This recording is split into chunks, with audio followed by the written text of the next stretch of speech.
It started just with marijuana in the beginning, and then that just escalated to whatever I could get my hands on. So I started with opiates, started doing those type of things, and then I had a mindset that I would just do at least everything one time. And so I went on a full-blown rebellion. I followed God up until that point, and when I tried drugs, I just said, God, I'm gonna put you over here for a minute, and I'm gonna do this, and I'm gonna go my way. I had a wreck when I was drinking and driving. Ultimately, that led me in the hospital to where I broke almost every major bone on the right side of my body and was even left in a wheelchair for a long time.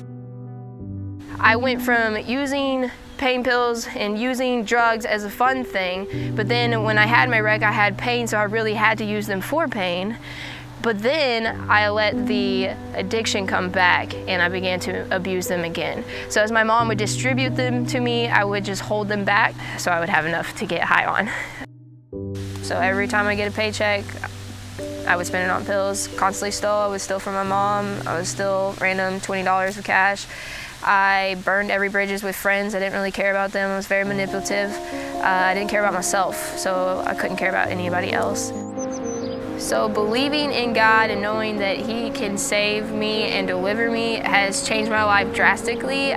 Started out working with small children, and that gave me a hope to know what I wanted to do. I wanted to help as many children as possible, not to be in the circumstance that I was in. So putting myself around people that are encouraging in my life is very important for me, and that's how I've ultimately stayed on track. She worked as a nurse.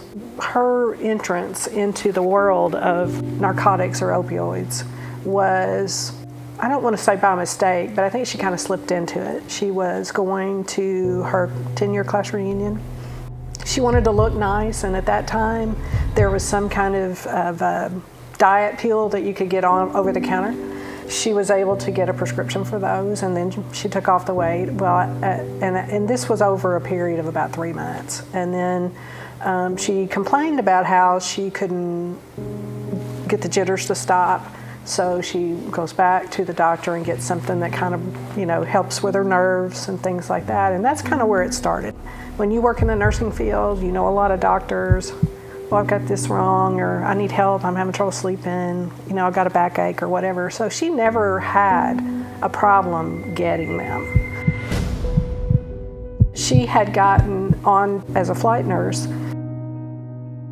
and she had to be real careful with drug screening. But as long as she had a prescription, she was able to get by with the drugs that were in her system when she was tested.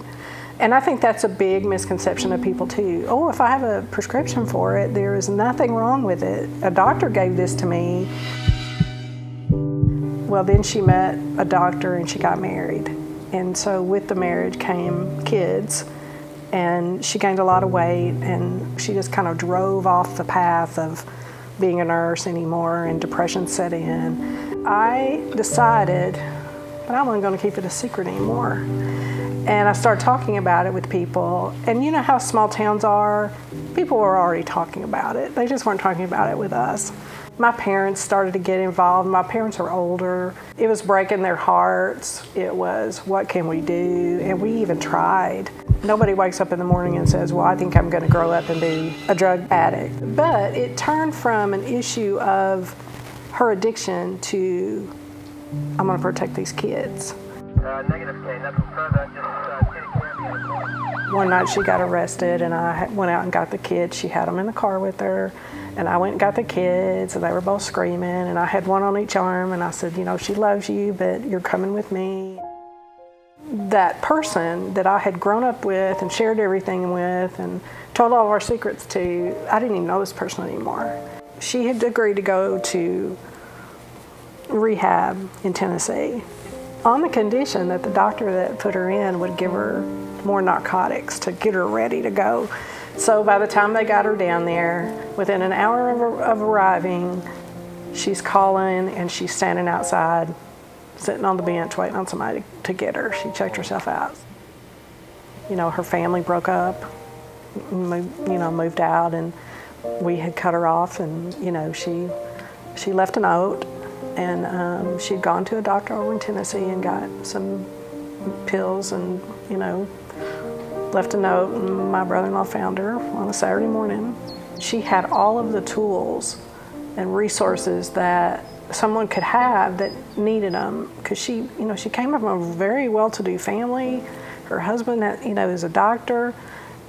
She had 2 beautiful kids, a beautiful home, and she couldn't see any of that. And I think maybe the depression was wound up in that, and I think a lot of people think that people can stop just anytime they want, but it just wasn't. There was just something about this for her that it was bigger than she was. My dad took it really, really hard, and within 6 months, he had a massive heart attack and he passed away. I think the main thing that I would go back and do differently is I wouldn't hide it. I would, from the very beginning, I would say, this is a problem and you're going to deal with it, and I'm going to be on your coattails until you deal with it. And she was never going to be that nurse again that was so vibrant and so good at her job and so loving, and, you know, to turn from that to just a raging addict was, sometimes it's still more than I can wrap my mind around. I'm an emergency physician, and I work primarily at Black River Medical Center and also Poplar Bluff Regional Medical Center.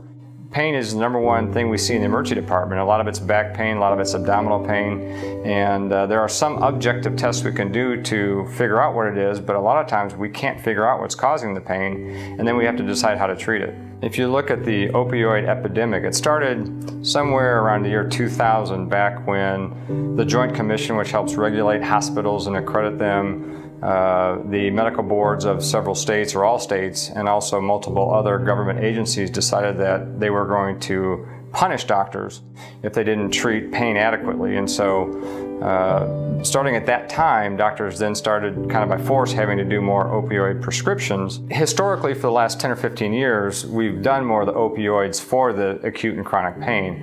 Now there's a nationwide trend to stop doing that. We're starting to decrease the amount of opioids that are prescribed through the emergency department, through private physicians' offices, and I think we're going back to the modalities that should have been used years ago and have been used in the past. And also there's a lot of different pain medicines that are non-addictive and non-narcotic that also work very well for pain. In Missouri, the opioid epidemic has been increasing over several years, but last year we finally went down about 1.2% in the amount of overdoses in Missouri. So we're starting to trend the other way. Unfortunately, the Northeast and Southeast, it's increasing considerably.